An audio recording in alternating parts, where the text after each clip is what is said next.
que, que, quien tuviera dudas, por favor, saquen las manos. Vamos a preguntar, aprovechar a Armando acá, porque él tiene que salir en algunos minutos. Por favor, Susana. Sí. Hola, doctor, buenas noches. Muchas gracias por la charla. Sí, bueno, varias dudas, pero una de ellas es, ¿por qué en las bajas respondedoras o en las pobres respondedoras hace la aspiración a las 34 horas? Sí. Esa es una pregunta, y la otra es, en pacientes con endometriosis, si uno de los esquemas podría ser mejor con agonistas, ¿también usaría el dienogés para suprimir lo de la endometriosis? Y bueno, esos dos principales. La primera es, va en relación a lo que está descrito en la literatura, fisiología en términos de cómo se va madurando o haciendo ese ovocito convirtiendo en metafase 2, nos indica que tenemos con toda seguridad poder adelantar el momento del trigger, o atrasar el momento del trigger con agonista y adelantar un poquito la captura. También es el miedo de que algunas veces pasa, es muy raro que pase, pero pasa, que nosotros llegamos en tiempos ideales para hacer nuestra captura y encontramos muchos de esos ovocitos postmaduros, pero particularmente se ve en aquellas pacientes pobres respondedoras y en particular en aquellas pacientes que nosotros atascamos de FSH. Imagínense aquella paciente, 2, 3 ovocitos con dosis de 350 a 400. Lo más probable es que no hagamos nada, lo más probable es que se adelante el momento del trigger que tengamos que hacer en el día 9 10 del ciclo y particularmente ese efecto que se ve indica en ese tipo de resultados incrementar la obtención de esos ovocitos metafase 2. Lo otro, técnicamente es posible. Roberto, yo creo que tiene la mayor cohorte de pacientes tratados con PPOS y nada más que ellos lo hacen con medroxiprogesterona, pero no vería desde un punto de vista fisiológico mal hacer un estudio piloto con alguna progestina que se utiliza específicamente para alguna otra patología. Sabemos que con medroxiprogesterona es adecuado el tratamiento, incluso con dihidrogesterona, que actualmente la progestina de soporte de fase luteal es adecuado. Hay menos estudios con medroxiprogesterona, pero con dienogest, etcétera, o alguna progestina que pueda suprimir adecuadamente, yo no vería al menos inadecuado el intentarlo para hacer una estimulación ovárica sin transferencia de embriones. Doctor, mi pregunta era en el caso de endometriosis, que comentó que el esquema era con agonistas para bajar, ¿no? El proceso, digamos. Ajá. Entonces, en vez de eso, usar dienogés que tiene menos efectos o menos síntomas en la paciente. Yo lo vería adecuado, pero no puedes hacer una transferencia en fresco. Con un agonista largo sí. Claro.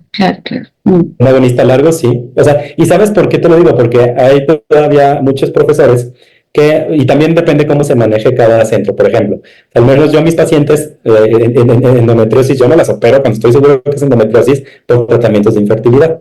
Pero, por ejemplo, si viene de algún otro centro de endometriosis, una clínica de endometriosis, la operaron por dolor, no es raro que ya traigan algún tratamiento. Bueno, ya la operamos, la mandamos para tu tratamiento de reproducción y de una vez le pusimos como tratamiento para endometriosis, medio antiguo, pero como tratamiento, un agonista de depósito.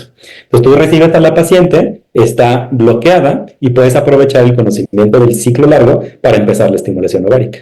Depende con la endometriosis, con una baja reserva ovárica no se te va a hiperestimular, que es el riesgo que pudieras tener. Asincrónico tampoco, o sea, va a ser sincrónico el crecimiento, etcétera, y puedes hacer una transferencia en fresco y disminuir el time to pregnancy. Gracias.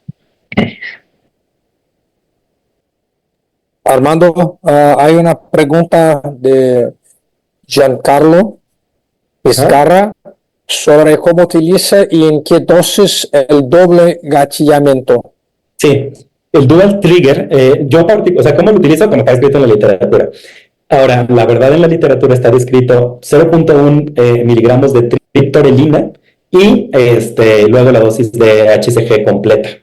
Entonces, yo generalmente, si estoy capturando, no sé, como ya tengo todo como mecanizado, 7:30 de la mañana, 8 de la mañana, entonces 7, 8 de la noche, trigger con agonista, yo la verdad por miedoso, no porque así está descrito, pongo 2 triptorelinas, o sea 0.2, aunque con 0.1 es suficiente, debo de confesarlo, y 21-30 horas el Ovidrel para estar haciendo la captura 7:30 de la mañana.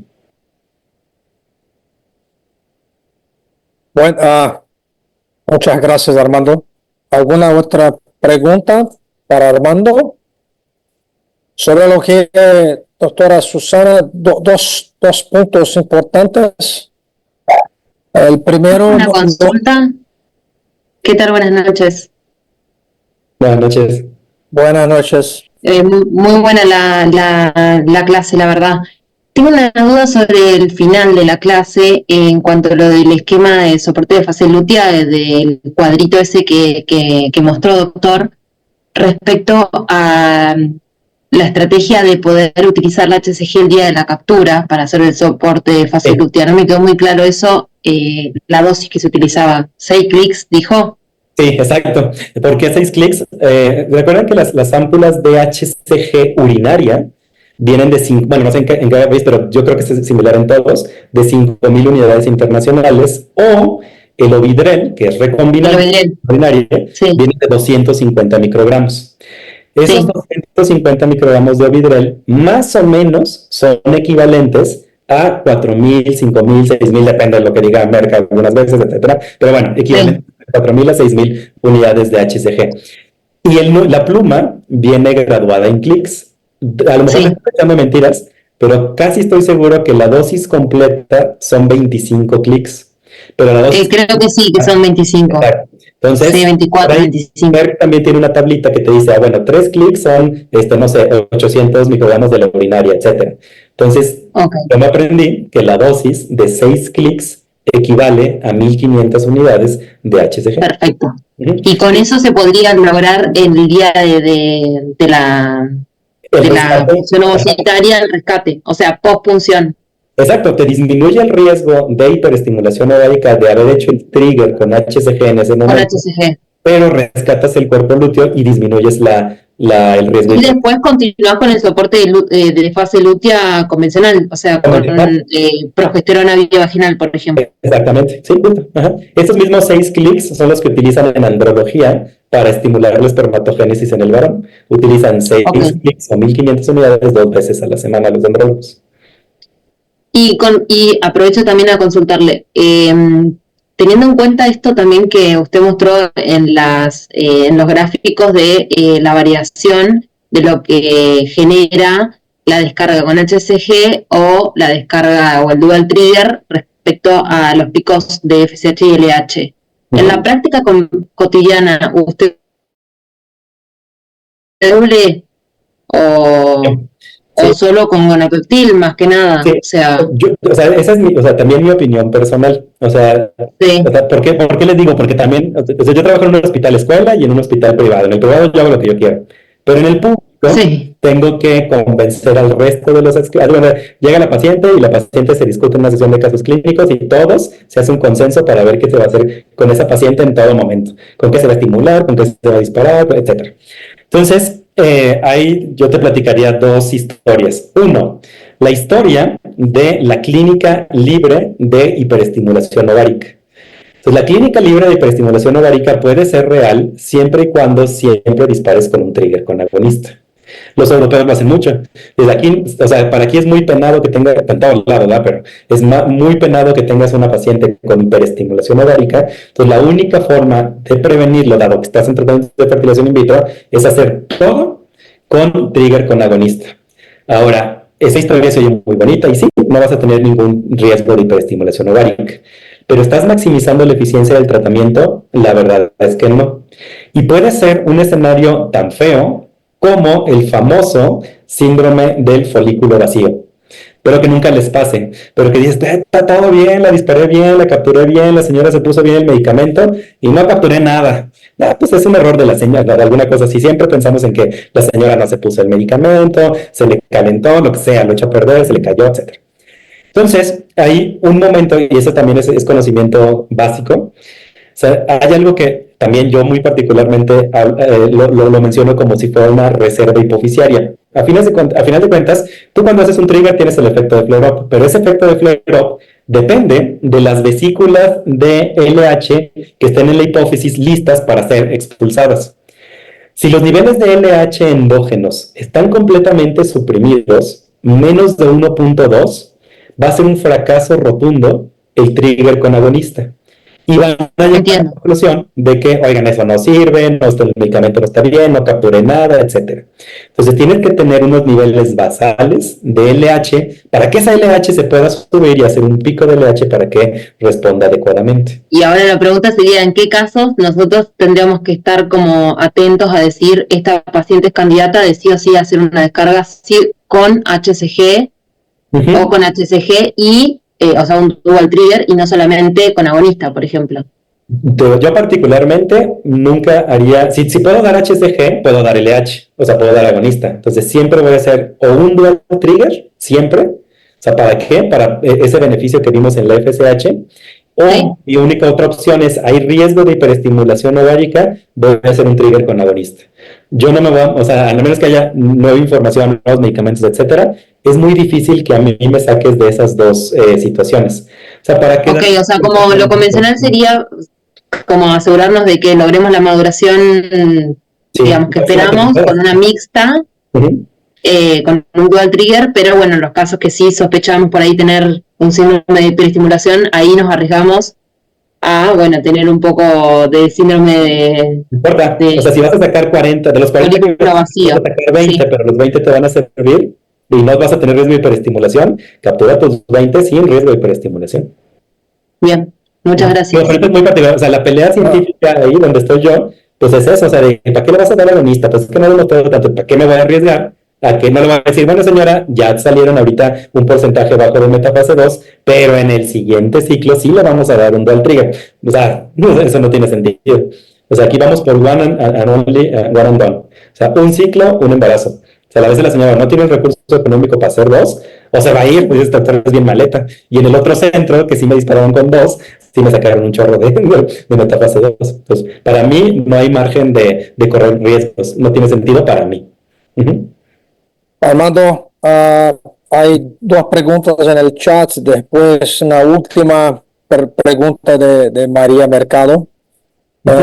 Melissa Gutiérrez no entendió la diferencia de horas entre agonista y HCG para la descarga dual, Ajá. sino hace en el mismo momento por algo.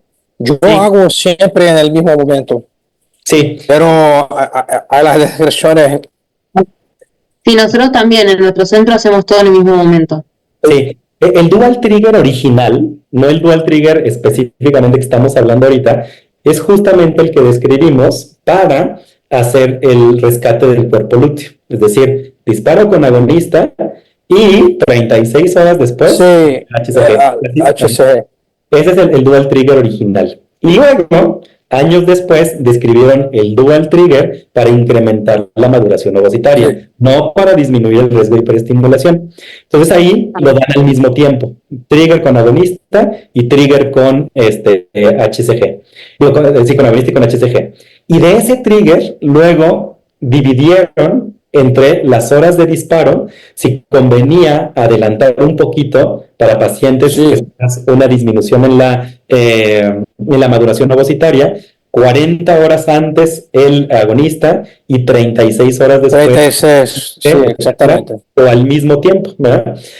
En la realidad no hay diferencia práctica para si lo utilizamos separado esas pocas horas o lo utilizamos juntos. Pero más o menos así está descrito y en algún caso muy particular a lo mejor sí convendría separarlos un poco. Sí, algunos autores llaman cuando hacen el trigger con la separación de 4 horas, de Sí. double trigger. Double trigger en Aún, vez de- sí. Exacto. El dual trigger sería cuando los dos son juntos, el Ujú. double cuando son separados. Pero yo no sé por qué aparecen los balones acá. No sé ni cómo dijiste. Hay una otra pregunta de Juan Carlos sobre pacientes que no respondieron a altas dosis de FSH. Sí. Ujú. Ok. Dice, Ajá. Dice, ha tenido pacientes que a pesar de dosis altas de FSH no crecen los folículos. Es raro. O sea, porque un polimorfismo de FSH generalmente responde que es a dosis incrementadas de FSH. Entonces, pero sí puede haber folículos que no están respondiendo, sobre todo una paciente que está de 48 años, que si bien todavía tiene algo de reserva ovárica y los folículos están ahí, y de ahí que es otro tema que no tiene nada que ver con la clase de la activación ovocitaria, pues no los vas a estimular. Pues hay folículos que son completamente, no responden a eso, pero en pacientes en edad reproductiva, dudo mucho que dosis altas, llamando altas 300 para arriba o mínimo 300, no respondan a la FSH. Yo tengo una publicación que de 2016 o 17, yo no me acuerdo más. Estos son nuestros datos. Entonces yo recomiendo que todos tengan, mismo que no publiquen, pero que sepan cómo es el comportamiento de sus pacientes. Nosotros publicamos en el JBRA hace algunos años el perfil de respuesta de nuestras pacientes basada en AMH. Entonces, pacientes con AMH bajo 0.4, 21% de nuestras pacientes no respondían a gonadotrofinas. Okay. Usted estimulaba y ellas no respondían. Entonces, el paciente de baja respuesta muchas veces puede tener situaciones como esta, extremas bajas respondedoras, AMH bajo 0.2, por ejemplo, es posible. Pacientes con AMH más grande, no mucho, es muy difícil, como Armando ha dicho. María Mercado estaba con la mano Sí, arriba. sí, buenas noches. Sí, una pregunta concreta, ¿no? La calidad de los óvulos madurados en laboratorio, ¿qué tan bueno es? ¿Son buenos? ¿Son fecundables? ¿Cuál es su experiencia?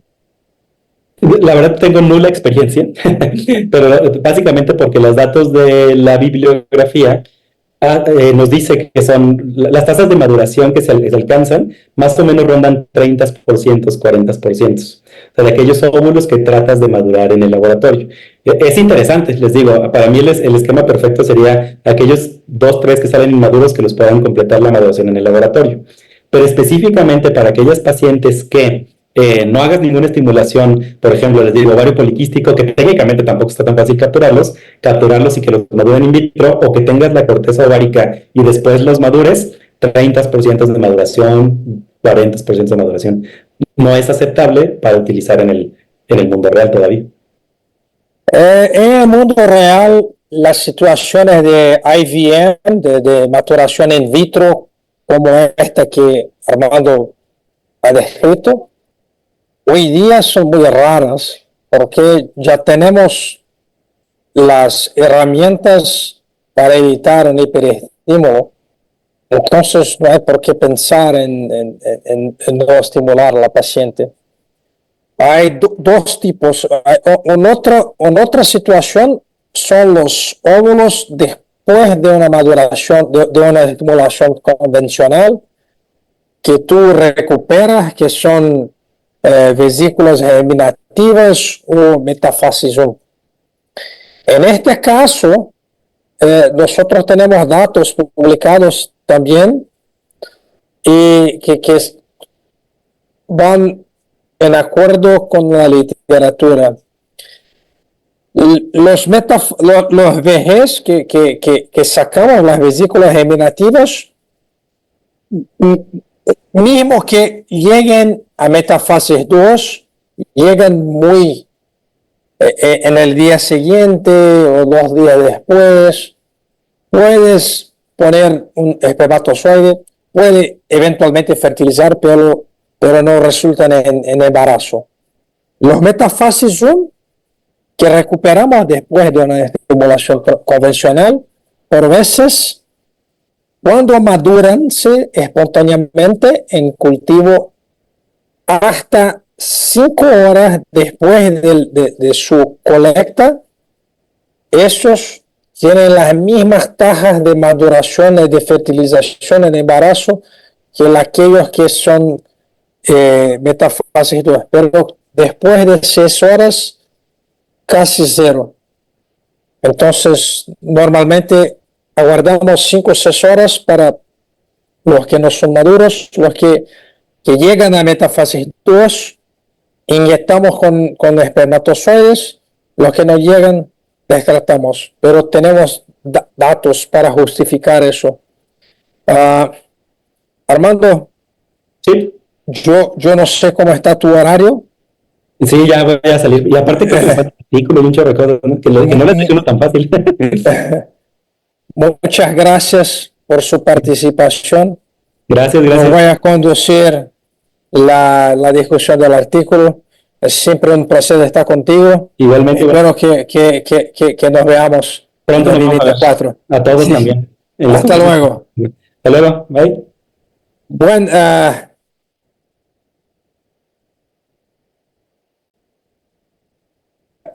solamente para terminar la pregunta de Sarela, ¿cuáles serían las condiciones? Tú puedes iniciar en cualquier condición. Claro, si la paciente tuviera una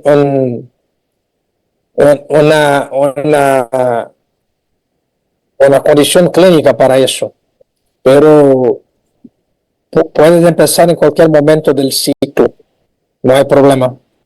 Sí, doctor, gracias por la respuesta. Preguntaba porque el doctor también había comentado que el hecho de la luteinización del folículo altera, ¿no? Entonces, si es que ya, por ejemplo, la paciente ovuló recién, no me altera la corte que estaba ahí, los folículos que estaban en crecimiento.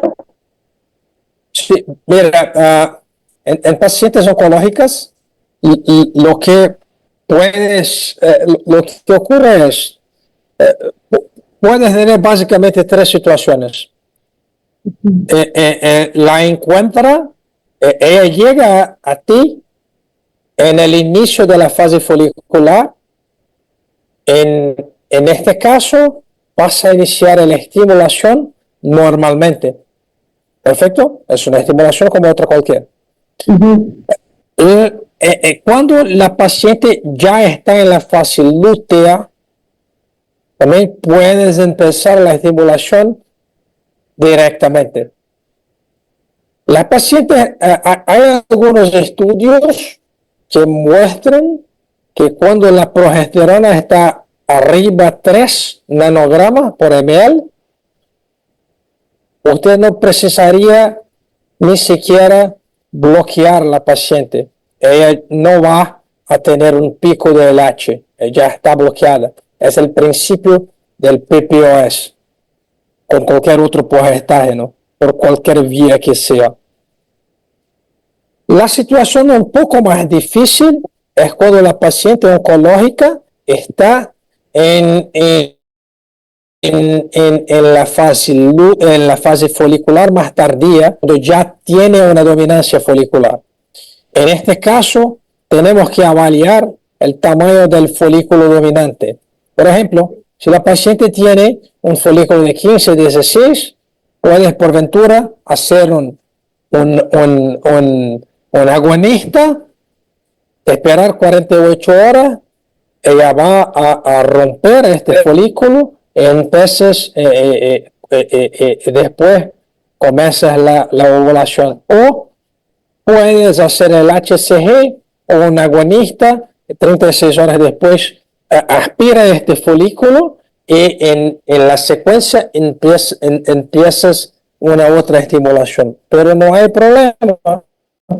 La limitación que va es el inicio de la quimioterapia de esta paciente o de la cirugía que ella tiene, y si ella tiene una necesidad, si ella tiene condiciones clínicas para tolerar el estímulo. Si hay una sobrevida, si los oncologistas dicen que ella tiene una sobrevida que justifique congelar óvulos. Estos son los puntos que tenemos. Debe aspirarse. Puede aspirar o puede dejar este folículo romper, ovular y empezar un estímulo después que confirmara la rotura, como un duoestin, como una estimulación de fase lútea. Y si es una fase folicular temprana, pero que ya empieza a tener cierta selección del folículo, y hay algunos que ya están un poco más grandes, se le ponen antagonistas, todo, no importa que se crezca mucho. Sí, no importa. Puedes empezar la estimulación, aspiras los que creceren y haces una segunda estimulación en la secuencia. Como Armando ha dicho, el duoestin, yo estoy de acuerdo con él. No hay muchas indicaciones. Yo soy muy amigo de Alberto Vallarelli, que es el defensor de duoestin más conocido del mundo, pero pacientes oncológicas o pacientes que quieran hacer dos estímulos para no perder tiempo, hay una posibilidad en pacientes que ya están con muchos ciclos que habemos de tener en cuenta para recomendar o no un duoestin, que es la tasa de dropout. Las tasas de dropout de tratamientos de fertilidad entre un ciclo y el segundo y el tercero son de casi 30%. Entonces, hay que llevar esto en cuenta. Si haces un duoestin, las chances de una paciente abandonar el tratamiento son más pequeñas, entonces ella va a conseguir una corte más grande. Alberto tiene un trabajo muy interesante, pero donde él ha comparado dos cortes de pacientes, y la corte de pacientes de estimulación convencional tuvo un dropout de 90%, pero eso es un viés de selección sin duda para justificar el duoestin, pero entre 20 y 30% es un número bien posible y bien que vemos en la práctica. Doctora, es Florencia que va a presentar el artículo. Hola, buenas noches. Buenas noches. ¿Puedes compartir su pantalla, por favor, doctora? Sí. Vamos para la presentación.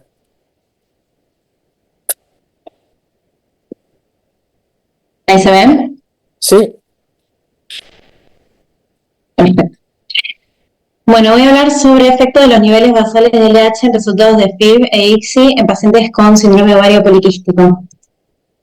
El síndrome ovario poliquístico está clínicamente caracterizado por hiperandrogenismo, anovulación, aspecto morfológico ovárico poliquístico, aumento de LH y testosterona. En cuanto a su incidencia en mujeres fértiles es de 4 a 20% y incidencia en pacientes infértiles 70%. Los niveles de LH están aumentados manteniendo valores de FSH normales o disminuidos, alterando la relación FSH-LH. Por lo tanto, niveles basales aumentados de LH pueden inducir a las células de la trica promoviendo secreción de testosterona, afectando así la secreción folicular, el desarrollo folicular, disminuyendo la calidad ovocitaria y aumentando el riesgo de aborto. Como resultado, los anticonceptivos orales combinados rutinariamente se indican durante 3 a 6 meses para regular negativamente los niveles de LH y testosterona en el cuerpo, mejorando la eficacia del tratamiento ovulatorio y reduciendo las tasas de aborto espontáneo. Sin embargo, actualmente es controvertido si las pacientes con SOP deben tomar anticonceptivos antes del tratamiento de FIV. El pico prematuro de LH en protocolos antagonistas afecta a los ovocitos, calidad embrionaria y resultados clínicos de embarazo. Sin embargo, un aumento transitorio normal durante la LH durante el incremento no puede afectar el resultado clínico. Además, no está claro si los niveles basales de LH afectan los resultados de embarazo en pacientes con SOP. Por lo tanto, el objetivo del trabajo es evaluar el efecto de niveles basales de LH aumentados en pacientes con SOP que se van a someter a ciclos de FIV en protocolos de antagonista retrospectivamente. En cuanto a materiales y métodos, se reclutaron 256 pacientes con SOP que se sometieron a ciclos de FIV en el Centro Reproductivo de la Universidad de Medicina Tradicional de China de Shandong desde enero de 2018 a enero de 2022. Para realizar el diagnóstico de SOP se utilizaron los criterios de Rotterdam. Cuando los criterios de inclusión se incluyeron pacientes de entre 20 a 40 años con criterios diagnósticos de SOP que se iban a realizar ciclos de FIB y sin factor masculino. Como criterios de exclusión presentaban pacientes con hidrosalping bilateral o unilateral diagnosticado por ecografía o por estereosalpingografía, también miomas submucosos, intramurales, adherencias pólipos endometriales, antecedentes de abortos recurrentes, disfunción tiroidea, prolactina aumentada y enfermedades autoinmunes, diabetes, síndrome de Cushing y otra enfermedad endocrina, anomalías uterinas congénitas o adquiridas, antecedentes de cirugía de ovario, carotipos normales, medicación previa de anticonceptivo con glucocorticoides dentro de los 2 a 3 meses antes de la estimulación y más de un estímulo previo. Como protocolo de inducción de la ovulación se realizó un protocolo de antagonista flexible. El ciclo inició el día 2 o 3 del ciclo menstrual con ecografía transvaginal y laboratorio hormonal. La dosis inicial de la gonadotropina se basó en la edad de la paciente, índice de masa corporal y conteo de folículos centrales. Las pacientes regresaron al hospital 4 a 5 días después de la primera dosis y cada 2 a 3 días para monitorear con ecografía transvaginal y laboratorio. La dosis de gonadotropina fue ajustado en función de la respuesta ovárica. El antagonista se administró por vía subcutánea 0,25 miligramos, cuando el diámetro del folículo dominante estaba entre 12 y 14 milímetros, y estradiol más de 300 hasta el día de la descarga ovulatoria. Los niveles de LH se controlaron cada 24 a 72 horas, dependiendo del tamaño del folículo. Se administró antagonista de 0,5 el mismo día para un pico de LH que era más de 12.455. HCG o 0,1-0,2 miligramos de dabigatran, que subcutáneo, que es un anticoagulante, se administró cuando más de 2 folículos tenían diámetro más de 18 milímetros o más de 3 folículos que tenían más de 17 milímetros. Después de 36 a 38 horas se realizó la aspiración folicular. El embrión se transfirió después de día 3 a 5 del cultivo in vitro. Las pacientes para transferencia en fresco se recibieron soporte de fase lútea y se vitrificaron los embriones cuando había riesgo de hiperestimulación, es decir, se extrajeron más de 15 ovocitos o los pacientes presentaban distensión abdominal o ascitis y cuando la progesterona estaba aumentada, es decir, más de 2. En cuanto a la calidad embrionaria, dependiendo de la calidad del semen, se realizó FIB o ICSI. La calidad del embrión de día 3 se calificó evaluando el número, tamaño, forma, simetría, proporción de fragmentos en un embrión y el espesor de la zona pelúcida. Aquellos embriones de buena calidad eran considerados grado 1 con el tamaño del blastómero uniforme y el citoplasma no es diferente, con menor al 5% de fragmentos. El grado 2, que era la mala calidad, era el tamaño del blastómero es uniforme o desigual con fragmentos menor al 20%. Y los embriones de día 3 fueron transferidos en fresco y aquellos que no fueron transferidos se cultivaron hasta blastocisto y fueron vitrificados. En cuanto a la transferencia embrionaria y soporte de fase lútea, los pacientes con riesgo de hiperestimulación fueron tratados con agonista de género RH y todos los embriones fueron criopreservados. Cuando la descarga ovulatoria fue realizada con dual triar o solo con HCG, se les administró dihidrogesterona 10 miligramos 2 veces al día, más progesterona intramuscular o gel vaginal. Los niveles séricos de HCG se midieron 14 días después de la transferencia embrionaria y 35 días después de la transferencia se realizó la ecografía transvaginal para confirmar el embarazo. En cuanto al análisis estadístico, la agrupación basal de LH se realizó por método cuartil. Para los análisis se emplearon prueba de chi cuadrado y ANOVA según correspondiera y se utilizó un modelo de regresión para predecir conjuntamente el nivel de LH de múltiples variables. P menor a 0,05 se consideró estadísticamente significativo. En cuanto a los resultados, el efecto del nivel basal de LH sobre el resultado de FIB en pacientes con SOP se tomó como valor de corte la LH 12,455 y las pacientes fueron divididas en 3 grupos.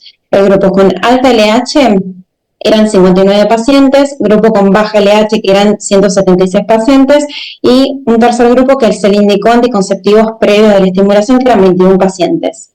Las edades, duración de infertilidad, BMI, FSH basal, testosterona y progesterona no fueron diferentes significativamente. Sin embargo, hubo diferencias significativas en LH y estradiol basal entre el grupo de alta LH y anticonceptivos y entre el grupo de baja LH y el grupo de alta LH. En cuanto a los resultados de la inducción de la ovulación entre los 3 grupos, en el día de la LH, en el día del antagonista, hubo diferencias significativas entre el grupo de baja LH y alta LH y entre el grupo de alta LH y anticonceptivos. En el día de LH, en el día del HCG, hubo diferencias significativas entre el grupo de bajo LH y anticonceptivos y entre el grupo de LH alta y anticonceptivos. En cuanto a la forma de descarga, hubo diferencias significativas entre los dos grupos, y en cuanto al número de días de gonadotropinas hasta el antagonista, hubo diferencias significativas entre los tres grupos. En cuanto a la dosis de gonadotropinas total, números de ovos obtenidos, número de días, número de fecundaciones y resto de variables, no hubo diferencias significativas entre los tres grupos. En cuanto a los resultados de embarazo entre los tres grupos, los resultados de los ciclos y los embarazos clínicos no fueron diferentes significativamente entre los tres grupos. En cuanto a los factores que influyen en los embriones de buena calidad, en un análisis de regresión lineal multivariada, el número de embriones de buena calidad era la variable dependiente, mientras que las demás variables eran las variables independientes. Los niveles de LH en el día de adición del antagonista afectaban negativamente a la calidad embrionaria. En cuanto a la predicción del riesgo de pico prematuro de LH en pacientes con SOP, para el modelo de regresión logística binaria, el pico de prematuro de LH fue la variable dependiente, el resto de las variables independiente. El resultado mostró que las variables mencionadas no eran factor de riesgo para el pico prematuro de LH. En cuanto a la relación entre los niveles de LH en el día del antagonista y los niveles basales de LH, el coeficiente de correlación de Pearson mostró que los niveles basales de LH y los niveles en el día de adición del antagonista no se asociaron significativamente. Se construyó una curva ROC para el modelo de predicción logística del pico de LH prematuro y el valor de área bajo la curva fue de 0,747, lo que indicó que el modelo logístico combinado que se construyó tenía una buena capacidad para predecir el pico prematuro de LH. En cuanto a la discusión, muchos creen que la LH basal elevada en SOP aumentará el riesgo de un pico prematuro de LH afectando la calidad de ovocitos y por ende el resultado clínico del embarazo.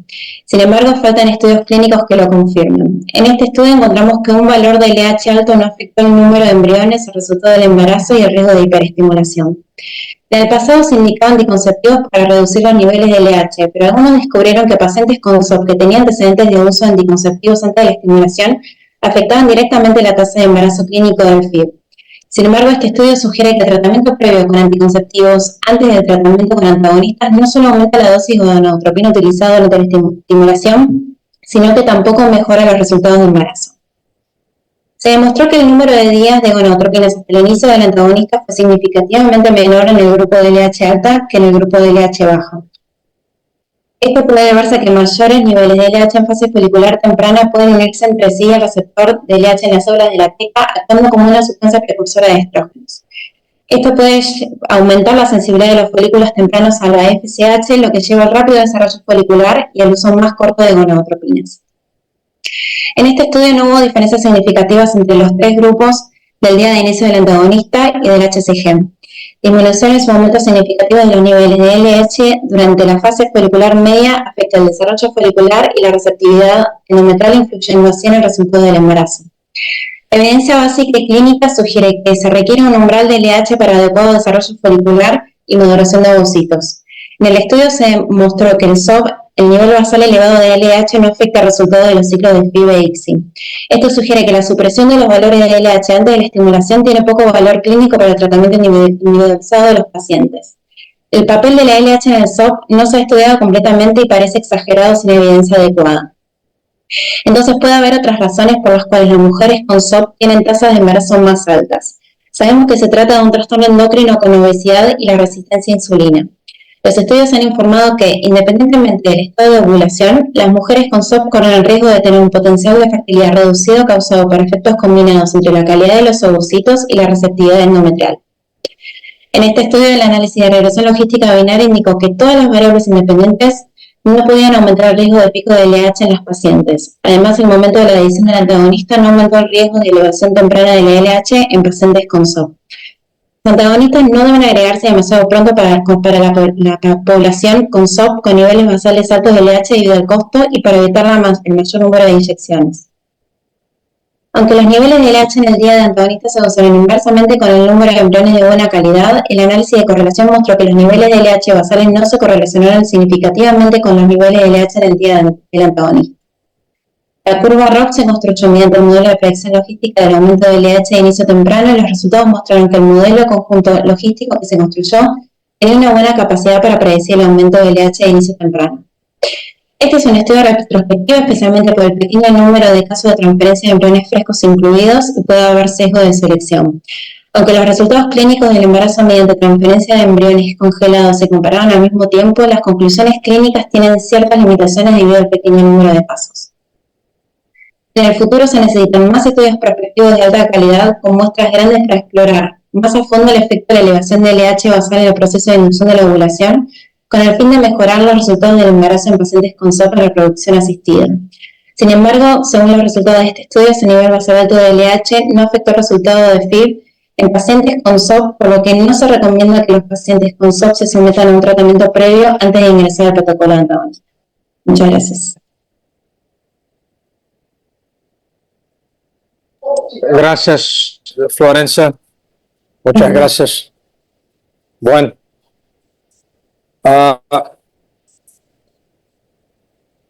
Florencia, por favor, ¿puede parar de compartir su pantalla?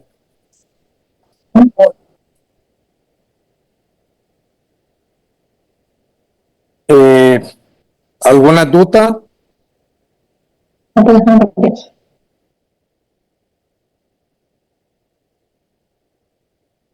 Florencia, yo no estoy como... No puedo dejar de compartir. Bueno, Ay, no puedo dejar de compartir. ¿Dónde está? ¿Hay alguna duda? Es un artículo interesante porque mucho se discute acerca de las diferencias, de los diferentes fenotipos de SOP. Y algunas pacientes presentan niveles basales elevados de LH, otras no, pero normalmente no hay mucha diferencia clínica en los resultados clínicos. Entonces, claro, vamos a ver diferencias en los resultados del nivel de LH, pero no hay más rotura temprana, no hay tajas diferentes no hay tajas diferentes de número de óvulos recuperados, ni siquiera de pacientes de tajas de embarazo o infección. Yo honestamente en China ellos acostumbran transferir en fresco. Yo no transferiría en fresco casi ninguna de estas pacientes, pero mi clínica es una clínica privada, entonces siempre que hay cualquier riesgo de hiperestimulación, yo prefiero congelar. Yo no utilizo el resgate con HCG nunca acá, pero no sé si ustedes saben la historia del resgate que fue creada por Peter Maiden. Peter,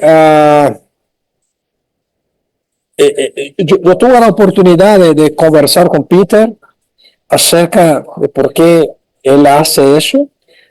En Dinamarca, donde Peter vive, ellos solamente son pagos si los ciclos tuvieran una transferencia en fresco. Entonces, él consiguió implementar este protocolo, que es un protocolo muy interesante, pero a no ser que tengamos una situación de una cuestión económica asociada, no hay por qué arriesgar, transferir ciclos, arriesgar transferir en fresco. Congelen. Si tu laboratorio tiene un buen resultado de congelamiento de embriones, no hay por qué no congelar. Congelen y después hagan un preparo y transfieran. Esto es el más seguro.